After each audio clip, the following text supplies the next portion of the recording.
Carl Banks, my man, two-time Super Bowl champion with the New York Giants, hanging out with us right now. Carl, what's up, man? How you doing? Thrill Hill, I'm good, man. How are you? Man, I cannot complain. You know, I get a little antsy when I'm talking about my Giants, but I know you're going to settle my nerves a little bit. First of all, I want to talk about the biggest difference you've seen so far with Ben McAdoo taking over in place of Tom Coughlin in camp.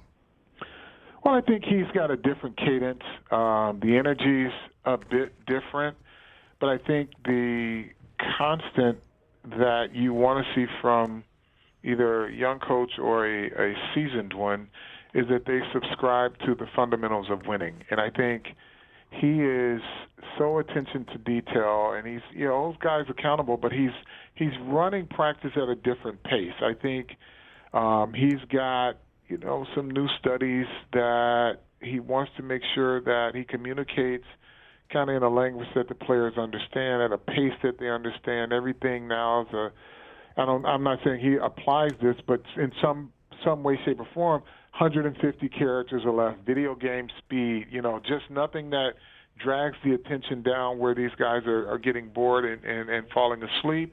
So, he has, meetings standing up. He has meetings on the move. He's doing a lot of different things that just kind of relate to the lifestyle of this genre of athlete or this age group of athlete. Is he closing the door 5 minutes before the time that he's asking people to be in, like Tom Coughlin did? If you're 5 minutes early, are you really late? Is he instilling that kind of discipline like Tom Coughlin did?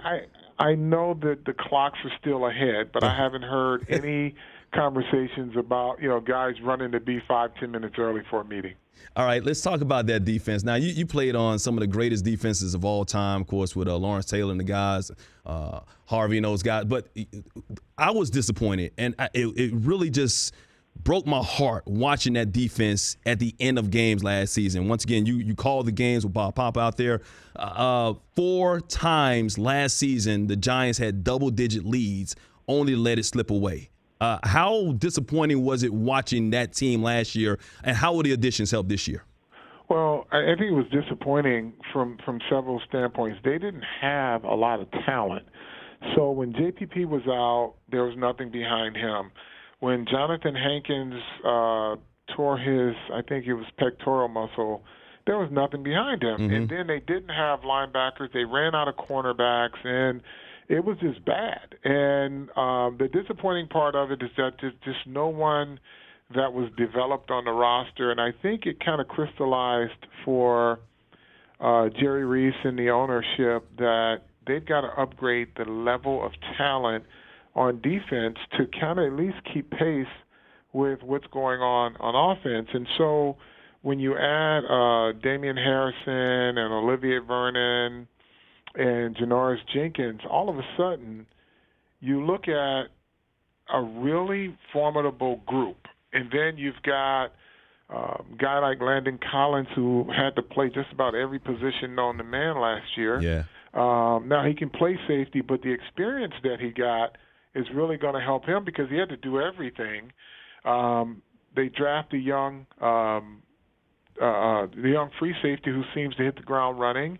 So, and then Eli Apple. Yep. So now you have a reason to be optimistic because I would say of the 3 food groups, if you would, the defensive line and defensive backfield seems to be a bumper crop. And then they have a collection of players at linebacker. Mm-hmm. Not without talent, though, albeit.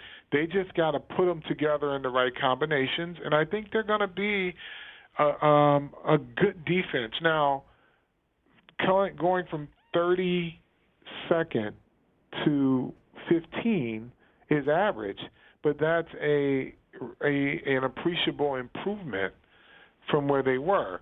And I say that should at least be a goal for them, but I would expect that they'll be in the top 5 in the league in sacks. I think they'll be in the top 5 in the league in turnovers because of just the type of players that they have up front and on the outside of the defense. They'll be able to create some real chaos for the opposing offenses. Talking to Carl Banks, the Giants Radio Network, former Giants linebacker here on the Rich Eisen Show. Mike Hill filling in for him. We got to talk. One of the bright spots last year was Odell Beckham Jr. Once again, his second season. Got a lot of notoriety because of what happened in that Carolina Panthers game. But if you look at his season overall, another outstanding season. How does he take that next step? What do you think is missing in maybe the maturation process, and what is that next step for him? Well, I think just refining his skill set in terms of releasing off the line of scrimmage. I think probably better disguising, now that he understands how teams are playing him, better disguising routes, route trees, and things of that nature. And I think he is stepping into a leadership role already because, you know, you have the absence of Victor Cruz last year, and now you have Kelvin Shepherd on the roster, and he's really stepping in and helping this young kid out as well. So I think the maturity aspect is coming. He doesn't love football any less than he did when he walked through the door, and that's a plus. I mean, the kid is very passionate. He's a tough kid. I wouldn't change anything about that, and I think the maturity aspect of it and his leadership is probably the next evolution as just a second-year player. If you had to put money on it, would you say Victor Cruz is on this team playing this year?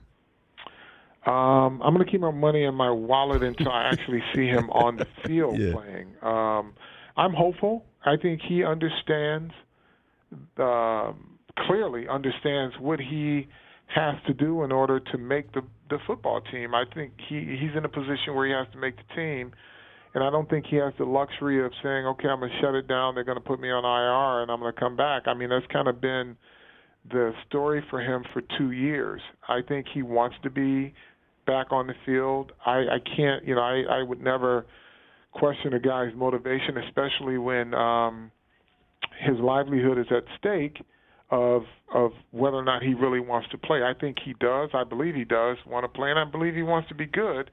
So he's taking some precautions. I can't say whether or not he's being overly cautious or not, but I know there's a day of reckoning where he's going to have to actually show in a game situation that he can play, and I think that's the best thing for him because when you've been away from the game for as long as he has, in terms of game action, you want those moments because he hasn't turned it loose yet in practice.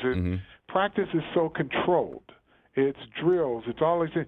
You want to get him in an unscripted environment where there are so many random things that can happen spontaneously, and then you can see him turn it loose without thinking about it. You know, he may say he's not thinking about it now. And he looks good. He runs well. He catches the ball well.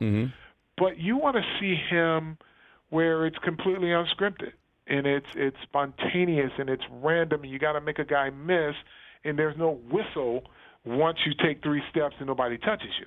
Yeah, and he's got to probably get past that mental aspect of things as well. Right, also. And you hear that a lot. You get running backs. I remember Willis McGahee said it. I believe Terrell Davis said it. Like after a certain game or something happens, like I feel like I'm absolutely all the way back now. You know, you're back from the injury, but are you back to being a real football player? And I think that's where Victor has to get in the minds of the coaches before they can decide whether or not he belongs on the roster. Carl, got a couple of seconds left. In those couple of seconds, this Giants team, they've missed the playoffs the last 4 seasons. Do they make it this year? Because you look at the NFC East, the other teams have question marks as well. Dallas, Philadelphia is going to go through some changes. The Skins won it last year, but they still have some question marks out there. Is it a huge possibility that the Giants make the playoffs this year? Yes. I think without a doubt the Washington Redskins are the team to beat. And justifiably, because they did more right than wrong last year. But I think you gotta give the Giants an opportunity just by the virtue of the potency of their offense. And I think with an improved defense, they'll win the division and make the playoffs. All right, Carl. Thanks so much, man. Always, if you see Carl in person, he's always nicely dressed. You still got the clothes here? Yeah, I'm still doing my thing, man. We're having a lot of fun. So. I got the starter brand out there, and we're rocking and rolling with that. So everything is good. 44L and suit jackets. Just letting you know. Got you. All right, Got my you. man. Carl Banks hanging out with us. Thanks so much for your time, bro. The Rich Eisen Show, weekdays at noon Eastern on Audience.